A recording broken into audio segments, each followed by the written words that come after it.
본 방송에서 제공하는 투자 정보는 투자 판단에 대한 조언입니다. 방송에서 제공하는 주식의 가치, 가격 상승 및 가격 하락에 대해서는 방송사에서 보장하지 않습니다.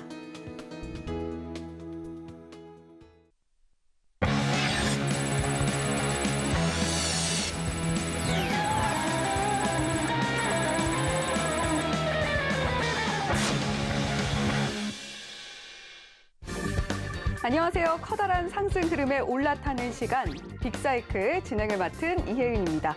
자, 간밤 3월 FOMC 의사록이 공개가 됐습니다. 연준의 금리 인상과 대차 대조표 축소에 미국 기술주들이 낙폭을 키웠고요. 또 앨런 미 재무부 장관이 러시아와 우크라이나 간 전쟁으로 인한 글로벌 경제 위기를 언급하면서요. 우리 주식시장도 위축된 흐름을 보였는데요. 유동성이 축소되고 경기는 우려되는 이런 상황 속에서 우리는 우리의 소중한 투자금 어느 쪽에 실어야 할까요? 쉽지는 않지만 멈출 수 없는 자산에 대한 고민. 자, 빅사이클의 든든한 파트너들과 함께 해결해 보시죠. 자, 목요일에 빅사이클에는 박원재 파트너가 함께합니다. 안녕하세요. 안녕하세요. 네, 빅사이클에서 또 만나 뵙고 반갑습니다. 그러게요. 네. 네, 박원재 파트너와 오늘 이슈 자세하게 짚어볼 텐데요. 마감 시황 먼저 보시고 이야기 더 나눠보도록 하겠습니다. 네, 오늘 우리 주식시장은 하락 마감했습니다. 코스피는 전 거래일 대비 1.43% 내린 2,695포인트, 코스닥은 1.61% 내린 927포인트의 거래를 마쳤는데요. 코스피 시가총액 상위 기업 중에선 SK 하이닉스를 제외하고는 일제히 하락하면서 2,700포인트 선이 무너졌고요. 코스닥에선 2차 전지 관련 기업인 에코프로비엠과 LNF가 선방한 가운데 부진한 흐름을 보였습니다. 자, 연준의 매파적 기조에 외국인과 기관은 매물을 던진 반면에 개인은 순매수에 나섰는데요. 자, 오늘의 시장 분석 박원재 파트너와 함께 들어보도록 하겠습니다. 네, 박원재 파트너님, 오늘 시장 좀 어떻게 보셨나요? 안 좋게 봤죠. 네. 시장이 참 힘이 없어요. 이게 우리로서는 어쩔 수 없는 일입니다. 투자 주체 중에서 대한민국 대주주는 누가 뭐라도 외국인입니다. 외국인이 매도가 지속적으로 나오면 그걸 견디기가 참 쉽지가 않아요.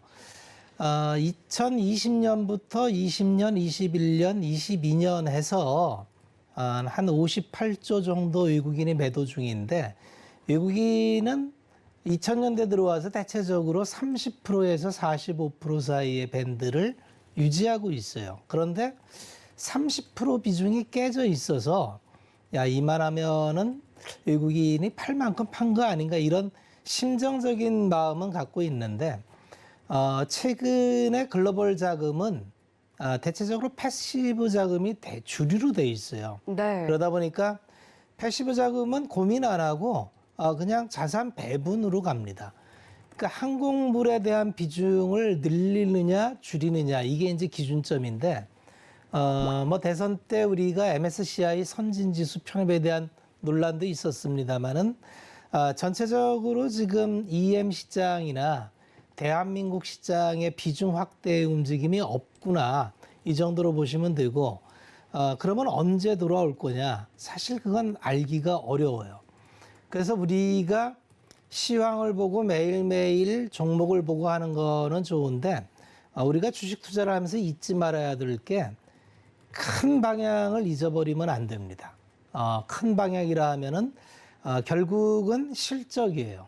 그 실적이 꺾이느냐 안 꺾이느냐가 제일 중요한 거고요. 네. 그 다음에 그 실적을 바탕으로 해서 이제 시장의 심리가 돌아서느냐 안 돌아서느냐 이 두 가지가 주가 결정 요인이 될 텐데 실적은 오늘 삼성전자 실적 발표가 나왔듯이 컨센서스보다 대단히 높게 나왔는데도 불구하고 외국인 매도 물량을 견디지 못하고 주가는 빠져요.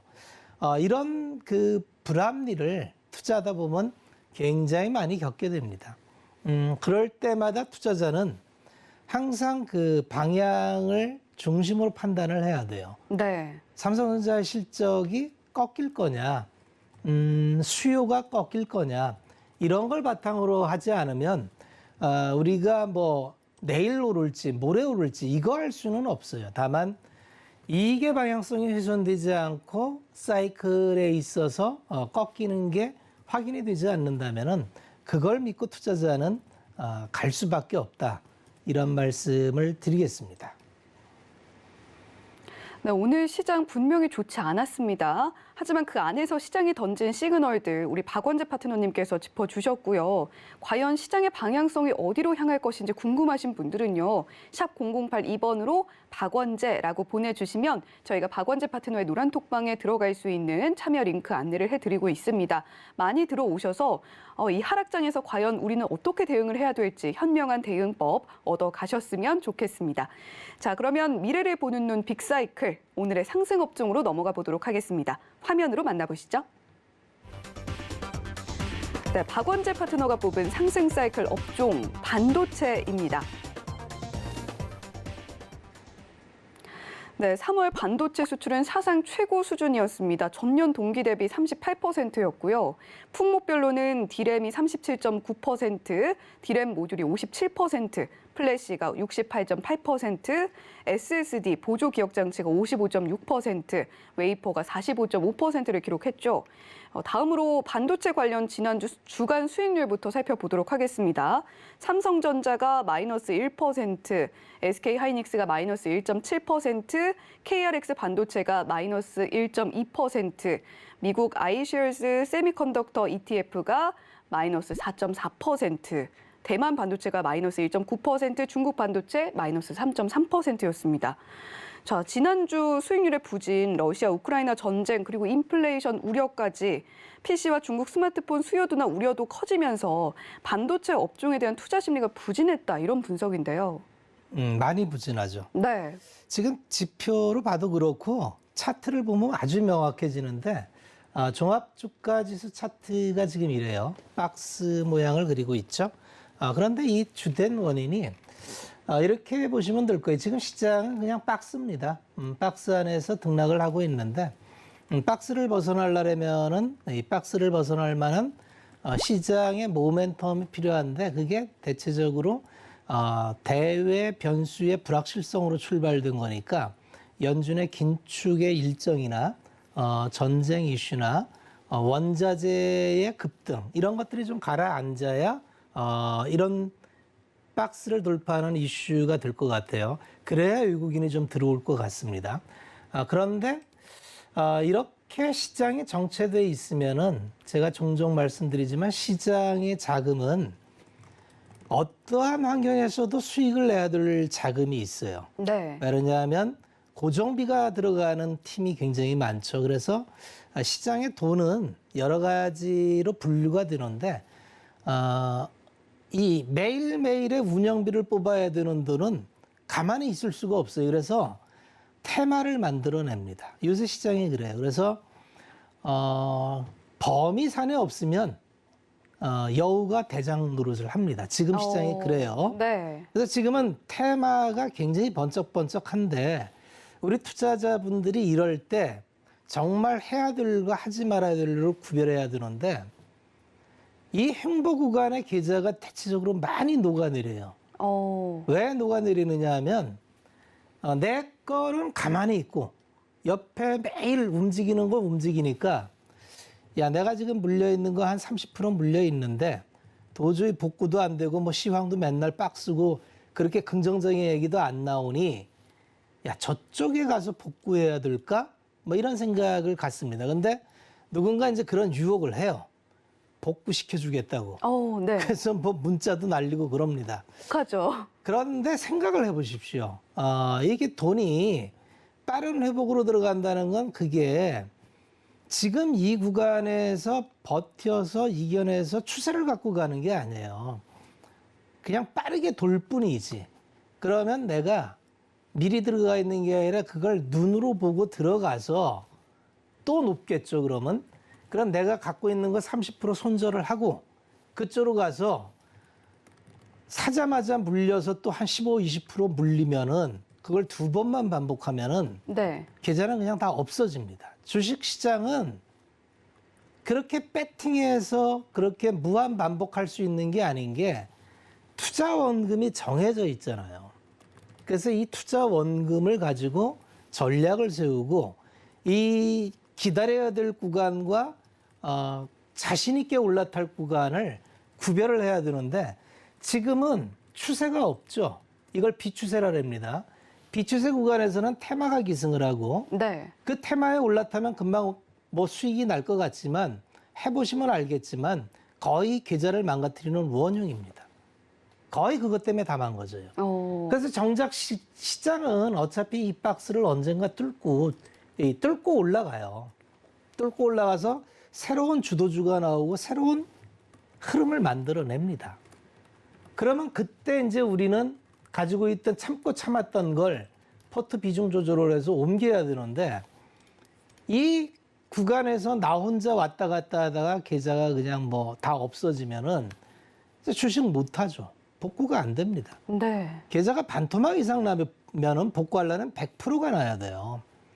그래서 주식 투자는 이렇게 단순하게 느낌대로 하는 게 아니라 굉장히 체계적이고 장기적인 계획하에서 따박따박 그 계획하에서 진행해도 힘들어요. 왜 그러냐면 예상치 않은 돌발적인 일들이 많이 나와서 나를 힘들게 하는데 그거를 더 힘들게 하는 게 계획 없는 행동들, 계획 없는 투자들 이런 걸로 인해서 이 구간이 다 지나고 나면은 나는 이제 잔고에 계좌에 남아있는 게 없어요. 가만히 있었으면 50% 깨지고 60% 깨져도 이 남은 40으로 또 10배 갈 수 있는 게 주식시장이에요. 방향만 제대로 잡으면. 네. 그런데 다 날려버리면 이제 그 다음엔 내가 하고 싶어도 돈이 없잖아요.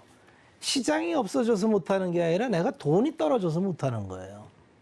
그래서 지금 물려있는 종목들, 지금 계좌에서 뭐 손실평가에 그건 중요하지 않습니다. 중요한 거는 내가 방향을 어떻게 보고 있느냐. 그리고 내가 생각할 때 다음 시장에서 어떠한 요인으로 인해서 이 기업들을 갖고 있으면은 내가 수익으로 전환할 수 있겠다는 자기 스스로의 기업에 대한 탐방, 교류 이런 게 지금 필요해요. 그래서 지금은 사실은 행동은 가급적 줄여서 안 하는 게 좋고 머리는 이성적으로 지금 연준의 긴축이 다음에 어떤 식으로 진행이 될지 그리고 경기 침체가 온다는데 과연 경기 침체가 올런지 그다음에 내가 투자한 기업은 이번 분기 다음 분기의 실적은 어떻게 나올런지 이런 거를 서치하는 게 훨씬 마음이 편하고 이도저도 다 못하겠다. 그럼 잠시 떠나 있는 게 제일 편합니다. 시장 매일 봐야 도움이 안 돼요. 매일 시세 본다는 게 시세판을 보면은 그렇게 투자에 도움이 되지를 않아요. 우리는 시세판을 보는 게 아니라 투자하고 있는 기업의 어떤 뭐 매출, 원가, 원자재 이런 거를 조사를 해야 되는 거죠. 네. 그게 잘 안 되는 분들은 그냥 요즘 같은 장은 잠깐 떠나 있는 것도 그냥 뭐 갖고 있는 거는 어쩔 수 없이 갖고 있고 지금 주식을 완전히 버리고 떠난다면은 또 상당히 높이 올라가 있을 때 재진입할 확률이 많아요. 그래서 그것도 좋은 방법은 아니고 어쨌든 지금은 어려운 구간입니다. 이 어려운 구간을 벗어나는 방법은 또 훈련이 되겠지만 한번 참고해서 보시면 시장은 장기적으로 한번 긴 흐름으로 보세요. 우리가 주식 투자하는 이유는 간단해요. 장기적으로 우상향하더라는 걸 믿는 거예요. 네. 그리고 그 중간에 오르고 내리고 합니다. 주식은 언제나 변동성 자산이기 때문에 오르고 내리고 해요. 그 오르고 내리는 그 어려운 구간을 견뎌내야 그 다음에 상승 구간에서 다 보상을 받는데 어려운 구간에서 마지막 구간에서 결국 다 지쳐서 포기하고 떠나고 그럼 다음에 상승 구간에 또 구경을 하게 돼요. 그래서 힘들지만 한번 이 구간을 넘겨보는 경험을 하는 게 장기적으로 볼 때 주식 투자를 오늘 내일 하고 끝 말 게 아니잖아요. 계속 할 수밖에 없는 어떤 제2의 직업이라고 한다면 힘들다고 일을 던져버리면 성취가 없죠. 극복해야 됩니다. 극복하시기 힘드신 분들은 가끔 이렇게 우리 톡방이나 공개방송 들어오시면은 제가 조금씩 경험을 나눠드릴 수 있을 것 같습니다. 네, 요즘 시장을 범이 산에 없으면 여우가 대장 노릇을 한다라는 비유로 짚어주셨어요. 어려운 시기에 차라리 떠나 있겠다 하시면 뭐 그 판단도 어쩔 수는 없겠지만 오히려 장이 올라 있을 때 들어오실 확률이 높기 때문에 이왕이면 버텨 보시면서 상승장의 열매를 좀 누려보시면 어떻겠나라고 이야기를 해주셨고 그 구간이 힘드신 분들은 박원재 파트너의 노란톡방 들어오시면 함께 좀 해결해 나가실 수 있을 것 같다라는 이야기도 함께 해주셨습니다. 자, 삼성전자가 오늘 실적 발표를 했습니다. 영업이익이 14조 1천억 원이고요. 작년 동기 대비로 따져도 50%, 매출은 77조 원으로 17.76% 증가했습니다. 우크라이나 사태에 따른 원자재 가격 인상 그리고 글로벌 공급망 위기라던가 또 GOS 논란 등의 악재가 많았지만요. 역대 최고의 분기 실적인데 증권사 전망치를 상회한 거라고요. 컨센을 상회했죠. 네. 근데 주가는 안 올라요. 그렇죠. 속상하죠. 네. 네, 그게 주식입니다. 우리가 어쩔 수가 없어요. 우리가 이제 통상 주가를 바라볼 때 주식은 실적을 베이스로 합니다. 근데 실적이 좋다 해서 반드시 올라가지는 않아요. 주가는 실적에 항상 이건 그냥 갖고 계신 실적에다가 시장의 심리가 곱해져요. 대체적으로 실적이 한 80%의 확률로 실적이 좋으면 언젠가 올라가는 건 맞아요. 그런데 지금은 시장의 심리가 너무 안 좋아요. 그러다 보니까 실적이 잘 나와도 우리는 일단은 센티에서 벗어나자. 일단 항공물을 좀 줄이자. 외국인이 이런 생각으로 계속 매도를 하는데 이걸 버텨낼 수가 없어요. 그럼 실적을 한번 살펴보면은 한번 볼게요. 실적이 직전에 2018년 사이클이 가장 좋았는데 그때 58조예요. 근데 올해 그걸 넘어섭니다. 그런데 주가로 보면은 이게 삼성전자 주가로 보면은 이미 심리가 좋았던 구간이 있었어요. 그러니까 지금 삼성전자가 싸다 비싸다 얘기하기가 사실 애매한 게 실적 피크는 여기였는데 실적이 안 좋은데도 이때 동학개미 운동으로 5만 원에서 9만 원까지 가는 슈팅을 굉장히 가열차게 했죠. 이때 이제 많은 분들이 들어오셨잖아요. 네. 그러고 이제 쭉 밀려요. 그러면 지금 실적을 얘기하는 게 이제 이때는 실적이 없었는데도 올라갔잖아요. 그렇죠. 네, 그러니까 긴 구간으로 보면 다시 엎어서 올라가겠지만 여기서 얼마를 쉴지는 모르는 거예요.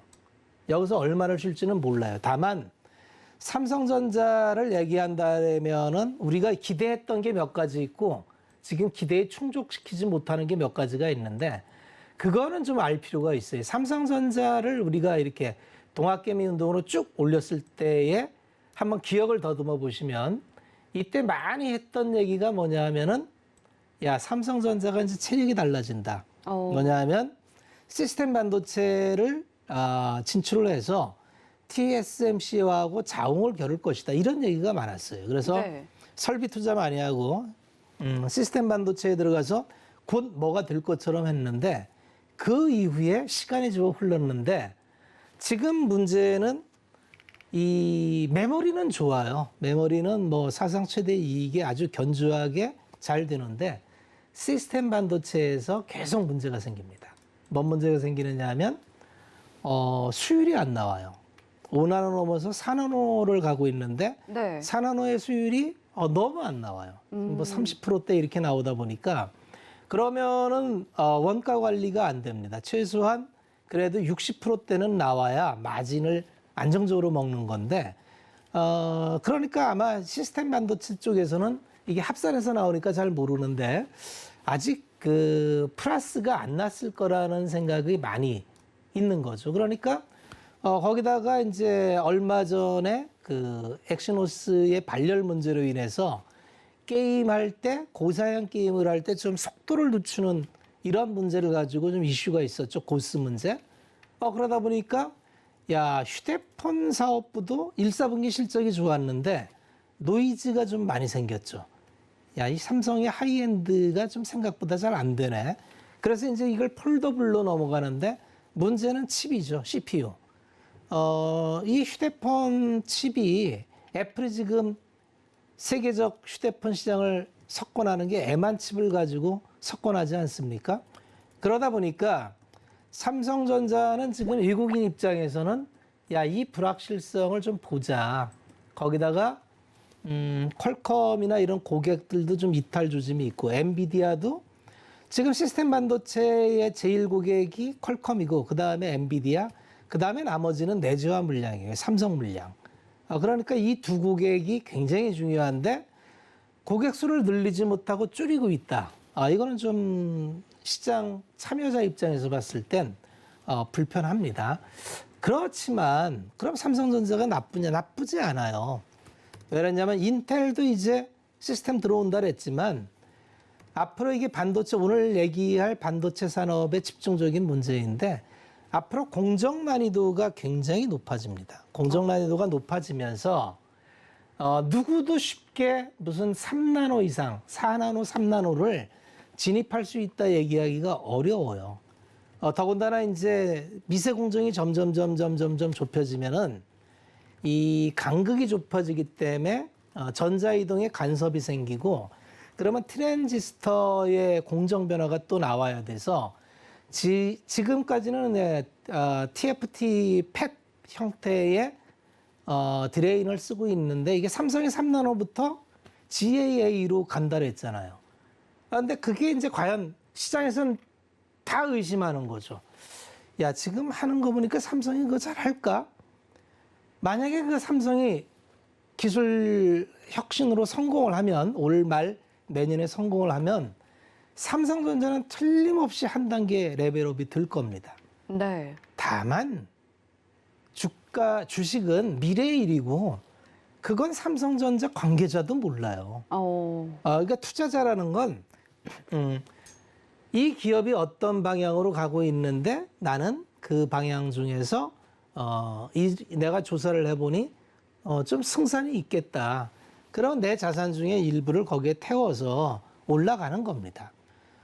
지금은 다 얘기하는 테슬라도 지금 10년 동안에 거의 1000배가 났는데 네. 그 1000배 다 먹은 사람이 있을까요? 중간에 뭐 맨날 적자에 차도 안 나오고 기술 난제 부리고 그런 걸 딛고 올라가서 결국 결과를 얻듯이 주식은 어차피 불확실성과 싸워서 그 대가로 얻는 게 수익이에요. 네. 그래서 너무 확실한 걸 다 알고 투자할 수도 없는 거고 우리가 방향을 믿고 지금까지 해왔던 저력을 본다면 삼성전자가 여기서 퇴보한다기보다는 또 압도적인 지배력을 발휘해서 무난히 위기를 딛고 또 다음 단계로 넘어갈 확률이 높은 기업은 맞아요.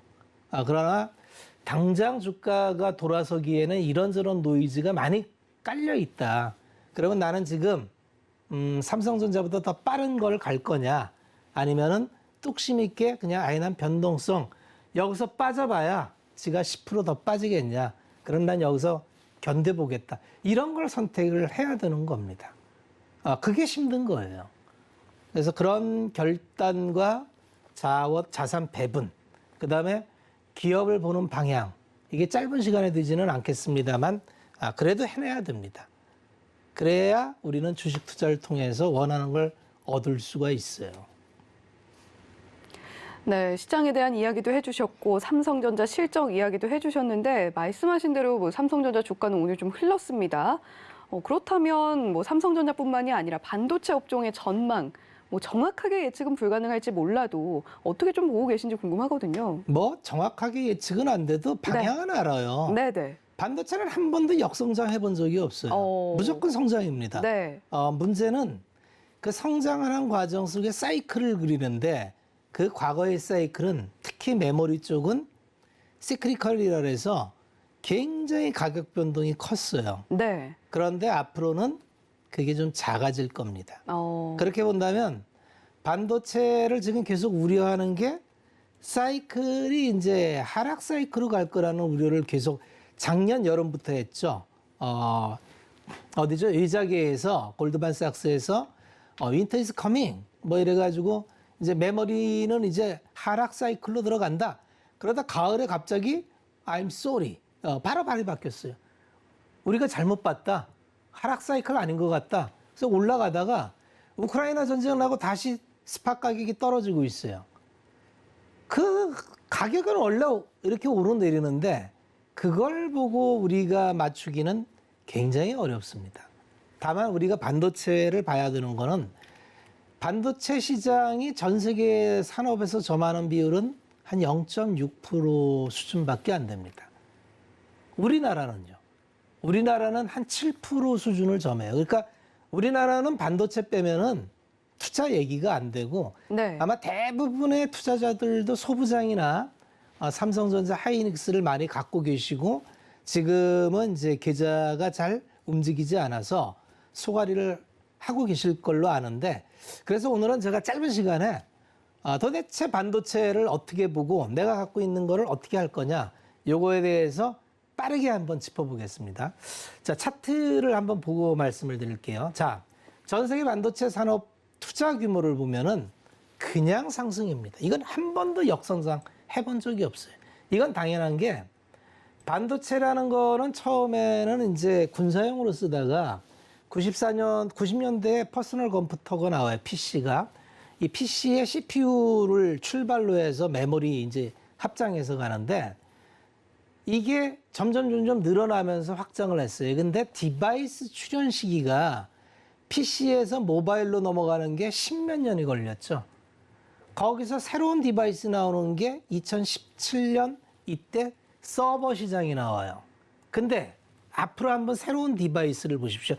기존에 있는 PC, 노트북, 모바일, 서버, PC와 지금 노트북이 쭌달해서 지금 가격이 떨어진다고 노이즈인데 이건 정말 단견인 게 앞으로 나올 새로운 디바이스가 뭐가 있죠? 웨어러블이 있죠. 그 다음에 우리가 너무 좋아하는 메타버스 나오면 뭐가 있죠? 예, 구글, 네. 안경, 뭐 이런 거 나오죠. AR, VR. 그 다음에 자율주행차가 또 나오죠. 자율주행차는 새로운 디바이스가 되는 겁니다. 거기다가 스마트 팩토리, 스마트 시티. 기존에 10몇 년에 하나 나오는 디바이스로도 반도체는 성장을 했는데 앞으로 나올 디바이스를 생각한다면 반도체 수요가 얼마나 늘어날까요? 네, 반도체 수요는 줄 수가 없어요. 절대적으로. 네. 그런데 공급은 어려워집니다. 오. 공급은 어려워지는 게 이제 미세 공정의 한계에 다다랐어요. 예전에는 무어의 법칙이라 해서 한 번 제너레이션이 바뀌면은 물량이 2배가 나왔어요. 그러니까 웨이퍼 한 장에서 100개를 뽑아냈다가 미세 공정 성공하면 200개를 뽑아내니까 가격이 떨어져도 반도체에서는 수익이 남았어요. 근데 이제 그렇게 나올 수가 없어요. 산술적으로. 무어의 법칙이 끝났다는 거죠. 그래서 앞으로 공급은 굉장히 공정 난이도로 인해서 어려워지고 수요는 계속 늘어나고 그러면 지금 시점에서 스팟 가격이 지금 떨어졌다 내렸다 해가지고 내가 이 스팟 가격 따라다니면서 투자를 할 거냐 아니면 방향을 보고 내가 갈 거냐 이게 투자입니다. 방향을 보고 가는데 전혀 문제가 없어요. 자, 글로벌 반도체 매출 2월에도 32.4% 늘었고 11개월 연속 20%대 증가. 계속 증가해요. 그리고 삼성전자 실적 발표 났듯이 원가가 올라도 가격 전가가 다 되지 않습니까? 그럼 우리가 좀 쓸데없는 걱정을 하는 건 아닌가요? 자, 그래서 지금 시장을 어렵게 보는 측에서 하는 논거가 이겁니다. PC예요, PC, 디바이스. 이게 팬데믹 때 오버 수요가 나와서 이제 좀 이게 루즈해질 거다, 이렇게 좀 떨어질 거다, 수요가. 맞는 말입니다. 그리고 스마트폰도 좀 루즈해질 거다, 맞는 말이에요. 그러니까 여기서 수요가 폭발적으로 늘지는 않아요. 그건 맞는데 수요가 여기만 있는 건 아니라는 거죠. 어디가 있다고요, 수요가? 예, 서버 수요는 견조해요. 분기별 서버, 출하량, 전망, 서버는 견조하게 나오죠. 거기다가 인터넷 기업들이 이게 뭐냐 하면 이제 서버를 원하는 거, 데이터 센터. 앞으로 4차 산업은 무조건 데이터 싸움입니다. 그리고 데이터 싸움은 누가 가장 빠른 시간 내에 처리할 수 있냐는 용량 싸움이에요. 그런데 생각을 해보시면 올 하반기를 걸쳐서 이제 인텔에서 그 사파이어 래피즈라고 서버용 제너레이션 DDR5를 공개해야 되는데 이게 자꾸 늦죠. 이거 공개되면은 이게 이제 저전력 고효율이에요. 그래서 효율은 높고 전력은 떨어지니까 인터넷 기업들은 무조건 DDR5로 바꿔야 돼요. 이게 ESG하고도 연관이 있습니다. 전력을 줄여야 되잖아요. 전기가 뭐죠? 탄소 배출하는 거 아니에요. 그러니까 앞으로 수요가 오히려 폭발적으로 늘 수 있는 요인이 많아요. 그런데 지금은 아주 짧은 분기, 이번 분기 한 번을 보고 PC 수요 이런 걸로 가는데 지금 장비 업체들의 매출 추이를 보면 이거 보십시오. 계속 올라가요. 네. 네, 계속 올라갑니다. 대표 소재 업체들은 올라가요. 그러니까 삼성전자도 실적이 잘 나왔지만 소부장 쪽도 실적이 당연히 잘 나올 겁니다. 그래서 캐펙스 지속적으로 증가하는 게 그럼 일시적이냐 구조적이냐 한번 보자는 거죠. 이건 구조적이에요. 이제 보통 반도체나 이제 대한민국 기업들이 시크리컬이라 해서 이제 제대로 프리미엄을 못 받는 이유가 이 캐펙스 투자를 해야 되기 때문에 그래요. 이를테면은 플랫폼 기업들, 애플이나 구글은 이 통행세를 받잖아요. 이를테면 플랫폼을 이용하는데 이번에 이제 뭐 인앱 결제 제도도 있지만 게임 다운로드를 받아서 게임을 하면 그 결제 가금의 30%를 그냥 떼가죠. 원가가 없어요. 그러니까 여기는 무슨 뭐 캐펙스 투자하는 게 데이터 센터 짓는 겁니다. 그러니까 제가 말씀드리지만 데이터 센터는 DDR5 올라가면 가격 불문하고 뭐 가격 깎고 이런 거 안 해요. PC 같은 경우는 가격이 올라가면 저항이 있는데 데이터 센터는 남보다 내가 빨리 진행을 해야 되기 때문에 2017년에 사이클 나온 게 그래서 나온 거예요. 2017년 삼성전자 사이클을 보면은 반도체 사이클이 이때 강하게 있었죠. 이때 사이클이 간 게 왜 갔느냐? 그것 때문에 간 거예요. 데이터 센터를 지면서 수량이 쭉 올라오니까 이때 간 거죠, 이때. 이때 마진이 폭발적으로 늘어나는 게 왜 그러냐면 이때 영업이익률이 60% 올라가요. 데이터 센터는 가격 흥정을 하지 않습니다. 자기 사업이 중요하기 때문에. 왜 그러냐면 자기가 많이 벌어요. 구글이나 애플이 전 세계에 있는 돈을 다 그냥 갖고 가지 않습니까? 반도체는 거기다 납품을 하는 건데 그 기업들이 워낙 그 공영 기업이다 보니까 뭐 언론 통제나 이런 걸 해서 가격 협상을 잘하죠.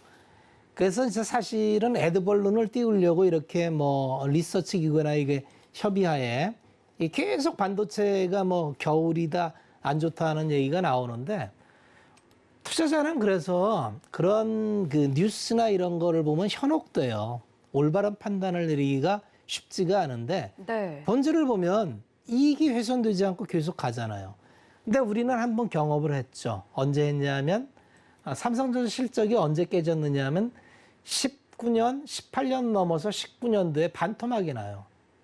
이게 뭐냐 하면 오바케파.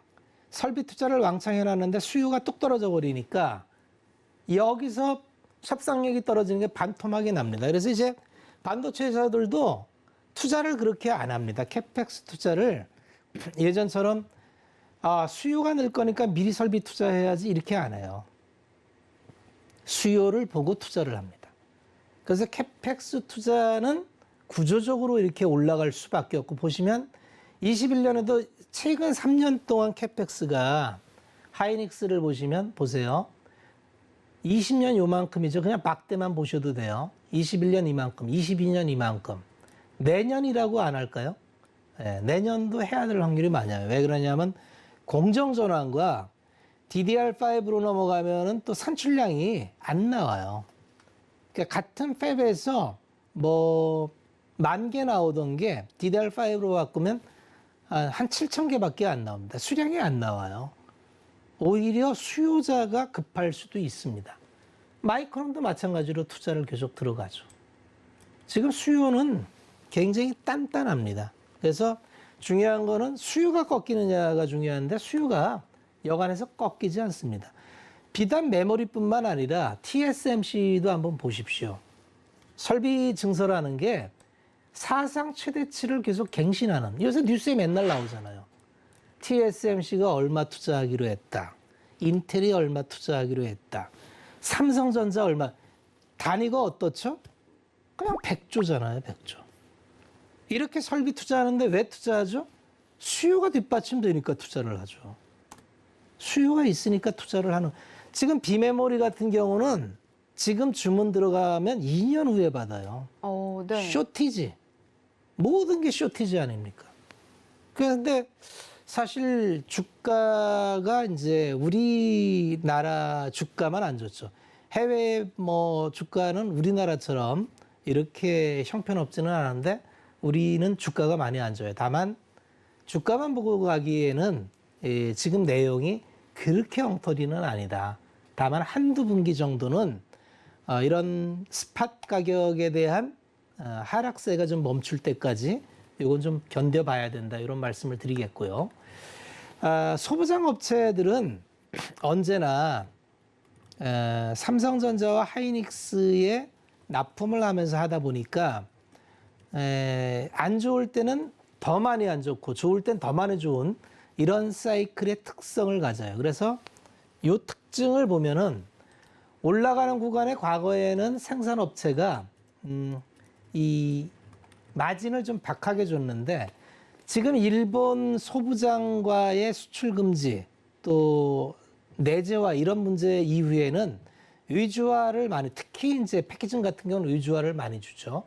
그래서 생산업체보다 소부장 이익 사이클이 이제 위로 올라가는 시기로 접어들었습니다. 이제는 완성업체가 소부장업체하고 같이 코웍을 하지 않으면 경쟁력을 잃어버려요.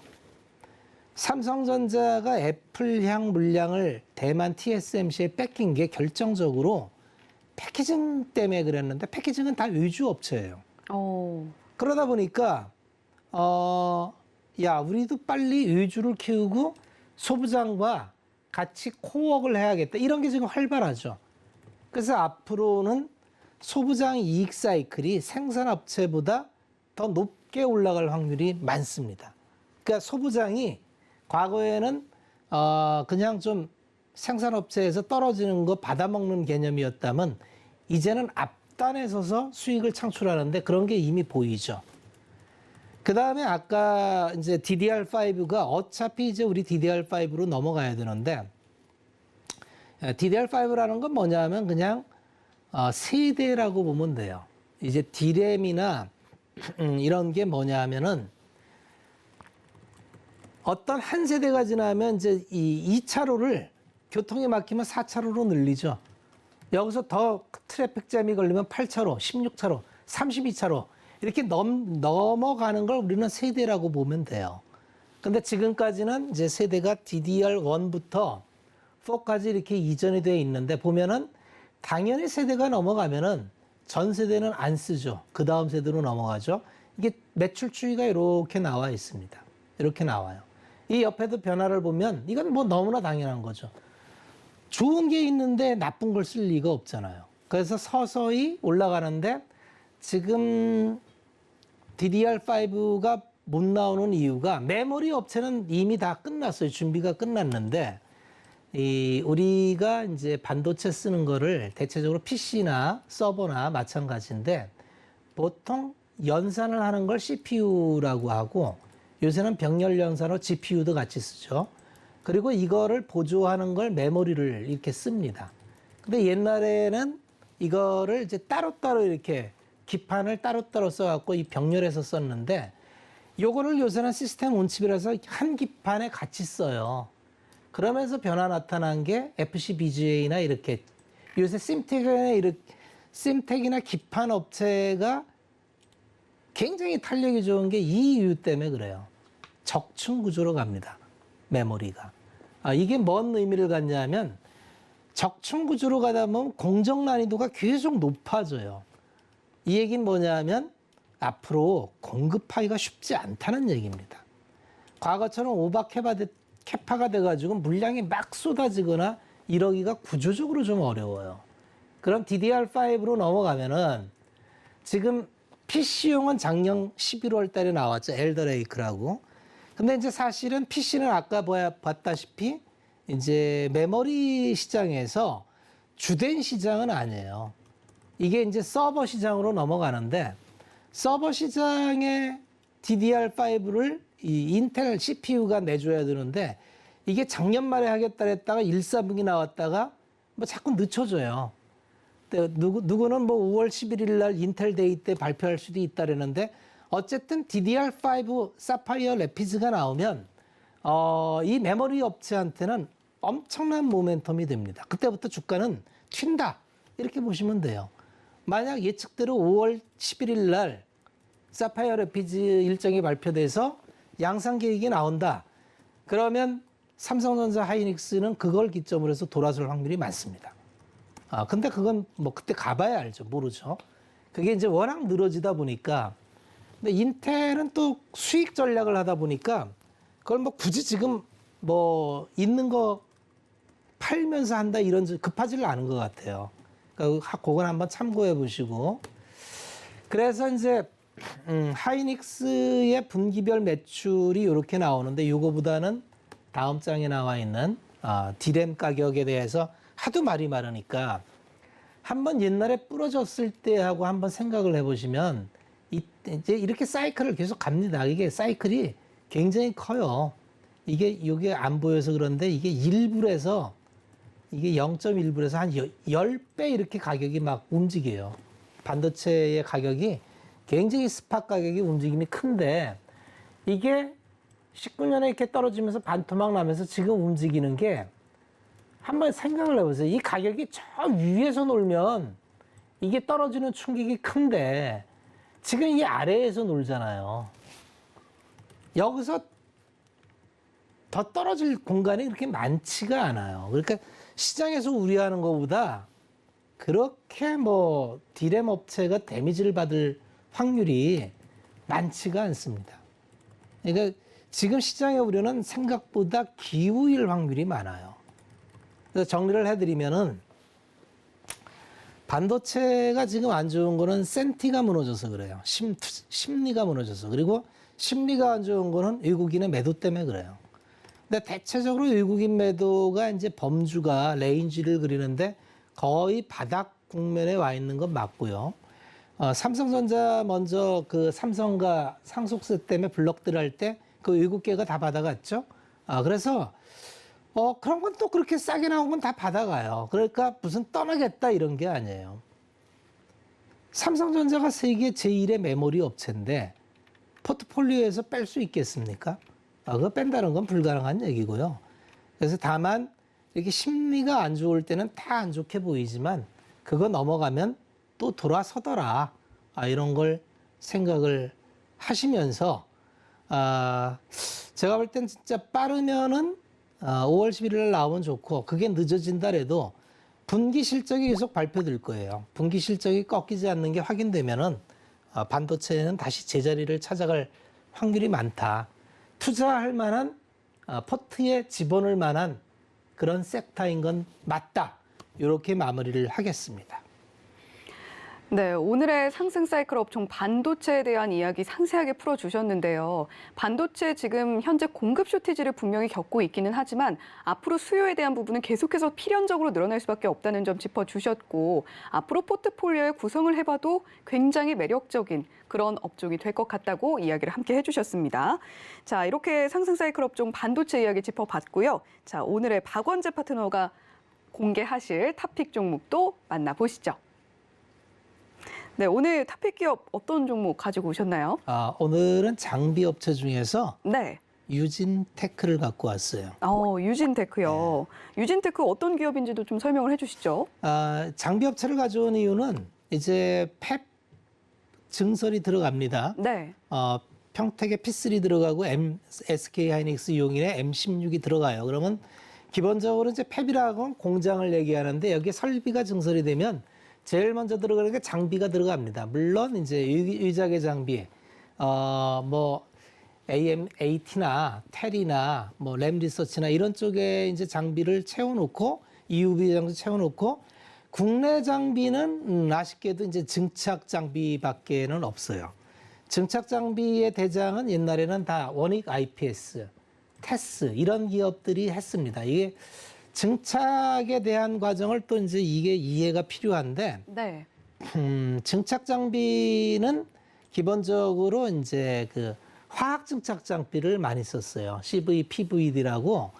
그런데 이게 아까 말씀드린 대로 적층 공정이 진행되다 보면 뭔 문제가 생기느냐면 종횡비라는 문제가 생겨요. 이 종횡비가 뭐냐면은 이 수직으로 쌓다 보니까 아까 기판을 병렬로 연결할 때는 기판 밑에 뚫어가지고 이렇게 연결을 했는데 지금은 적층으로 이렇게 쌓다 보니까 이제 CPU, 메모리 이런 식으로 쌓습니다. 기판 위에다가 원칩이 돼요. 그러다 보니까 요거를 디아홀로 뚫어야 돼요. 뚫어가지고 이렇게 이제 연결을 합니다. 그러면 이게 이제 공정적으로 생각해 볼 때 이 반도체를 만들 때는 계속 그 증착을 했다가 깎았다가 증착을 했다가 깎았다 이걸 반복하는 거예요. 회로를 새길 때. 그런데 이게 이게 위에 막지를 깔아놓고 요거를 깎아야 되는데 이게 균질하게 깎기가 굉장히 어려워요. 더군다나 낸드 고단 문제는 이게 굉장히 어렵습니다. 지금까지 이제 삼성이 128단 하다가 이제 176단, 그 다음에 222단까지 넘어가죠, 올해. 그러면은 이 적층이 높아지면 마찬가지로 이렇게 요거를 이게 다 뚫는 거예요. 여기 막질이 균질하게 들어가야 되는데 이게 화학 증착법으로는 어려워서 ALD라고 원자 증착 방법을 쓰는 방법으로 이제 채택을 하는데 네.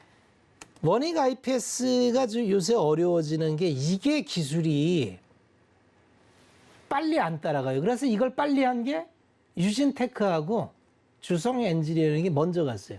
주가에서 그냥 나타나죠. 주가에서 그냥 나타납니다. 그리고 앞으로도 이거는 이제 설비 증설 들어가면 우선적으로 이게 들어갈 확률이 많아요.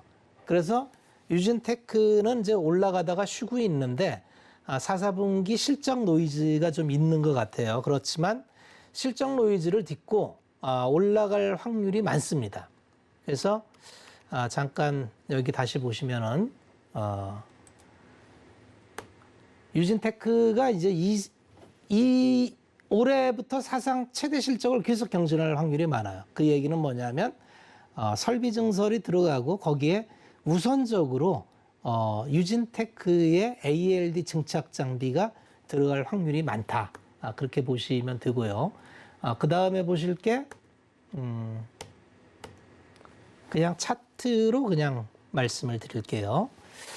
유진테크의 차트를 보면은 그동안에 잘 올라가다가 최근에 소부장이 다 그랬지만 이중 꼭지를 찍고 최근에 좀 많이 밀려와요. 이게 소부장 전체적인 다 모습인데 실적이 지금 어떻게 나오느냐 하면 실적이 제일 중요한데 시가총액이 지금 1조에서 걸려 있는데 올해 영업이익이 또 퀀텀 점프합니다. 작년에 사상 최고였고 올해 1,200억 넘어가요. 내년에도 넘어갑니다.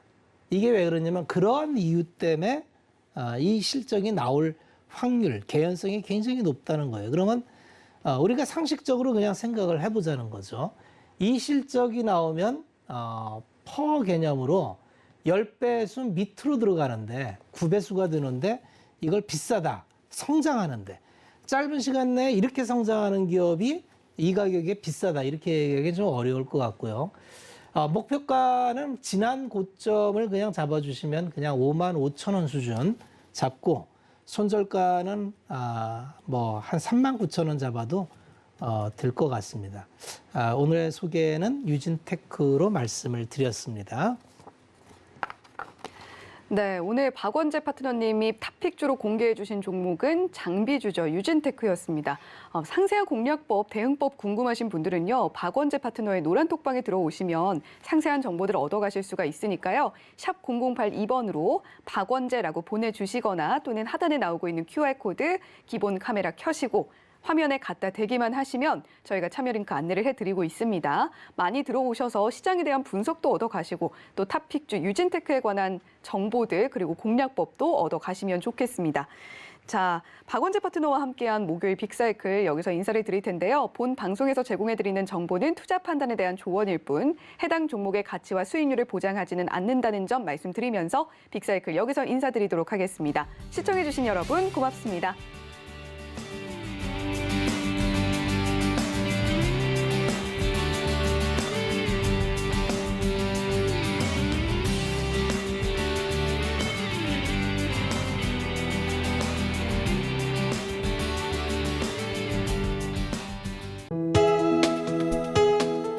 본 방송에서 제공하는 투자 정보는 투자 판단에 대한 조언입니다.